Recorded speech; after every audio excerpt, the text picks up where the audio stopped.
کی بنا پر نہیں چلا سکتے۔ کچھ ایسی باتیں تھیں امجد صابری کی متعلق جن کا تعلق امجد صابری کے قتل سے تو نہیں تھا، لیکن ان کی ماضی کے حوالے سے تھا، جو ہم نہیں سمجھتے کہ ان کو یہاں پر چلانے کی ضرورت ہے۔ اب بات کرتے ہیں کراچی پولیس کے بہادر آفیسر راجہ عمر خطاب کی، جنہوں نے امجد صابری کے قاتلوں کو چند مہینوں میں بہترین تحقیقات کے بعد پکڑ لیا۔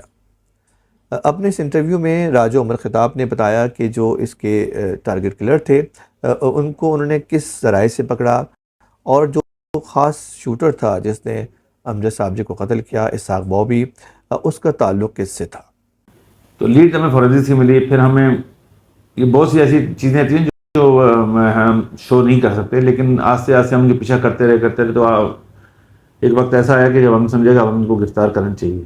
اس میں ہم نے لوگوں کو گرفتار کیا، 2 لوگ پکڑے گئے اس میں، ایک کا نام تھا عاصم کیپری اور دوسرے کا نام تھا اسحاق بابی، اور ان کا تعلق لشکر جنگی سے تھا۔ اب ان 2 پارٹ میں تھا، ایک تھا عاصم کیپری، ایک تھا اسحاق بابی۔ عاصم کیپری جو ہے یہ جیل جا چکا تھا، جیل سے ریلیز ہو کے آیا تھا، اور یہ ہوتے ہیں کیسے میں مرڈر کے کیسز ہوتے ہیں، جو بھی ہوتے ہیں، لڑکے جیل جاتے ہیں 2-3 سال بعد بیل ہوتی ہے، باہر آئے تھے۔ اسحاق بابی کبھی نہیں پکڑا گیا تھا، اور اسحاق بابی کے بارے میں کوئی جانتا بھی نہیں تھا، اور ہم نے سب سے زیادہ کام بھی اسحاق بابی پہ ہی کیا تھا۔ ہم نے ٹارگٹ اسحاق بابی کو کیا تھا، کیونکہ اسحاق بابی کے لنکس جو تھے وہ کراچی ایئرپورٹ پہ حملہ جو ہوا تھا اس سے ملتے تھے۔ اس میں ایک لڑکا مارا گیا تھا جس کو ہم سمجھتے تھے کہ وہ چیچن ہے، لیکن وہ بعد میں ہمیں کسی طریقے سے پتہ چلا کہ وہ نہیں، وہ کراچی کا لڑکا تھا، اور اس کے ساتھیوں نے اس کو اٹھا کے اورنگی ٹاؤن میں قبرستان میں دفن کر دیا ہے۔ یہاں سے اب لیڈ شروع ہو گئی ہے۔ تو ہم اسحاق بابی کو ڈھونڈتے رہے، تو اسحاق بابی کا کوئی بایو ڈاٹا نہیں تھا، وہ اسحاق بابی کا وہ بہنوئی تھا، ٹھیک ہے۔ بس وہاں سے چلنے چلتے چلتے ہم اسحاق بابی سے عاصم کیپری سے چلے گئے، بیچ میں کچھ اور بھی چیزیں نظر آئیں ہمیں۔ تو جب ان کو پکڑ لیا تو اس سے ہمیں بہت بڑا ویپن ملا۔ تو ویپن جب ملے تو اس کے اندر انہوں نے ایسا کیا ہوا تھا کہ ہر ویپن کو اگر 3-4 وارداتیں کی ہیں تو اتنا انہوں نے کیلکولیٹ کیا ہوا تھا، ان 4 ویپنوں کو یا 2 ویپن کو جو 4 واردات استعمال، ان کو استعمال کرنے کے بعد ان کو پیک کر دیا تھا، لکھ دیا تھا فلاں فلاں کیس میں استعمال ہو گئے، پھر 2 ویپن نہیں نکالی۔ تو اس سے لگ یہ رہا تھا کہ مختلف ٹیمیں کام کر رہی ہیں جن کے پاس مختلف ویپنس ہیں، پوائنٹ سمجھ۔ اس سے پورے شہر کے اندر ایک بہت بڑا خوف کا عالم بنا۔ تو مور دین 72 کے قریب اس زمانے میں کلی ہوئی تھی اس گروپ کی، جس میں ساروں کو شامل کیا گیا۔ اب آتے ہیں امجد صابری صاحب والے۔ امجد صابری صاحب والے مسئلہ یہ تھا کہ جہاں امجد صابری صاحب کا گھر ہے اس کی پچھلی گلی میں یا 1-2 گلیاں پیچھے نا عاصم کیپری کا گھر بھی تھا۔ عاصم کیپری بھی بچوں کے ساتھ رہ رہا تھا، اور اسحاق بابی نے بھی نئی شادی کی تھی، یہ بھی کہیں اور رہ رہا تھا۔ تو ایک دن دونوں موٹر سائیکل پہ جا رہے تھے، تو اس نے دیکھ لیا عاصم کیپری نے، نہیں سوری اکیلا جا رہا تھا، اس نے عاصم کیپری نے دیکھ لیا امجد صابری کو وہاں پر گزرتے ہوئے، تو اس کو اندازہ ہو گیا کہ یہیں قریب میں رہتا ہے۔ تو اس نے جا کے اسحاق بابی سے بات کی، تو دوسری دفعہ دونوں آئے، دونوں نے دیکھا ہاں بھائی یہیں رہتا ہے، تو انہوں نے جا کے اس کا پروفائل چیک کیا جو ملزم کی انٹروگیشن میں ہمارا موجود ہے۔ انہوں نے جب امجد صابری کو دیکھا تو انہوں نے ان کا جا کے پروفائل چیک کیا، اور انہوں نے کہا یہ تو واجب القتل ہے۔ اس میں کیا وجہ کیا بتا رہے ہیں کہ جی وہ کہہ رہے ہیں کہ قوالی بھی گاتے ہیں، بھجن بھی گاتے ہیں، نعتیں بھی پڑھتے ہیں، جن جو بھی نظم شزمیں، تو یہ وہ فرقہ وارث کی وہ بیس لائن ہے جس کی وجہ سے اس کی تباہی کا شکار ہوا ہے پورا ملک۔ تو اس کے بعد انہوں نے اس کی ریکی کی، تو امجد صابری کو یہ پہلا اٹیمپٹ نہیں، اس سے پہلی اٹیمپٹ کیا انہوں نے، 2 اٹیمپٹ کیے ہیں، تیسرا نہیں کیا، 2 اٹیمپٹ کیے انہوں نے۔ پہلے اٹیمپٹ میں یہ ہوا کہ جب وہ گئے امجد صابری صاحب کو تو ان کی گاڑی نکل چکی تھی اور یہ لیٹ ہو گئی۔ دوسرے دن جب دوسرے واقعے میں جب گئے ان کو مارنے کے لیے، تو وہ بھی اس میں بھی کوئی اللہ تعالیٰ کا ظاہر وہ نام لیتا تھا، اس کی بھی اللہ تعالیٰ نے کوئی غائبانہ ایسی مدد کرنی تھی کہ اس کیس میں کچھ نہ کچھ ایویڈنس بچ جانی تھی۔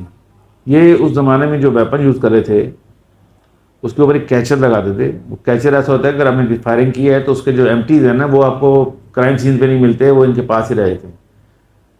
جس وقت اسحاق بابی نے اتر کے امجد پہلا فائر کیا تو وہ پسٹل پھنس گیا اس کا، وہ اس نے فائر نہیں کیا، تو اتنے میں امجد کی بھی توجہ اس کی طرف ہو چکی تھی، لیکن اس نے پھر دوسرا پسٹل ان کے پاس دوسرا بھی لگا ہوا تھا، اس سے اس نے فائرنگ کی، جس سے امجد شہید ہو گئے، اور اس کے کھول بھی موقع سے مل گئے۔